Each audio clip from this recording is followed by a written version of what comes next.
Pouvez-vous parler des promesses du cœur de Jésus?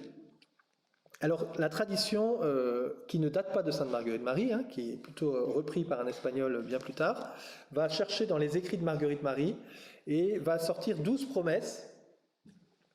12 promesses, notamment la question que vous voyez dans ce film, l'image. J'honorerai ceux qui auront l'image du Sacré-Cœur dans ma famille, qui s'est traduit plus tard par l'intronisation du Sacré-Cœur dans la famille. Vous le voyez très bien avec cet exemple de famille qui met ce tableau, qui met cette statue du Sacré-Cœur, ou d'autres démarches. Là, par exemple, la dévotion des premiers vendredis du mois, et sort une série de 12 promesses.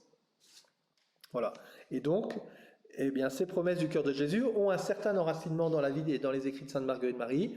Et aujourd'hui, on peut retravailler un peu en revenant un peu à la source de ces promesses, de bien voir la demande du Seigneur.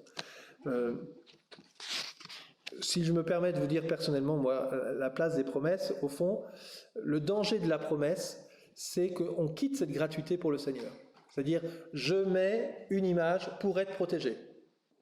Peu importe mon intention du cœur, j'ai mis l'image, je suis tranquille. Et dans la dévotion au cœur de Jésus, c'est pas ça la logique même de l'amour. Et d'ailleurs, c'est ce qu'on voit très bien dans le film. Toutes les personnes qui s'attachent au cœur de Jésus ne le font pas dans un esprit de « je le fais pour avoir quelque chose en retour ». Vous voyez? Et donc j'ai envie de dire, les promesses sont bien à vivre, mais attention dans quel état d'esprit on va vivre ces promesses. Voilà, donc comment est-ce qu'au fond, ces promesses du cœur de Jésus sont le lieu d'abord de grandir dans une amitié avec le Christ. Et au fond, si je fais le choix de mettre l'image du Sacré-Cœur dans ma maison, c'est pas seulement pour avoir peur qu'il m'arrive des problèmes, mais c'est aussi pour vivre avec le cœur de Jésus. Je veux que le Christ vienne vivre chez moi, comme on le voit dans cette famille, hein, où ils expliquent bien que à la fois il y a des belles choses qui se vivent, et en même temps il y a des moments où il y a quand même des pardons à se donner, quoi. C'est pas parce que j'ai le cœur de Jésus dans ma maison que tout le monde va se tenir bien à carreau, où l'amour sera complet et total. Bah non, il y aura aussi peut-être des épreuves, des maladies, mais on va essayer de le vivre avec le Christ parce que le Christ règne dans notre maison. Voyez? Donc c'est vraiment cet état d'esprit sur les promesses que j'aimerais vous redonner. Et si je prends l'exemple, par exemple, des 9 premiers vendredis, la dévotion des 9 premiers vendredis, au fond, si on regarde le texte majeur des apparitions de Jésus à Marguerite Marie, ben, il demande, dans la deuxième grande apparition, que Marguerite Marie, si possible, communie les premiers vendredis du mois. Il ne dit pas les 9 premiers vendredis. Alors peut-être qu'après, dans une lettre, on va retrouver cette question-là.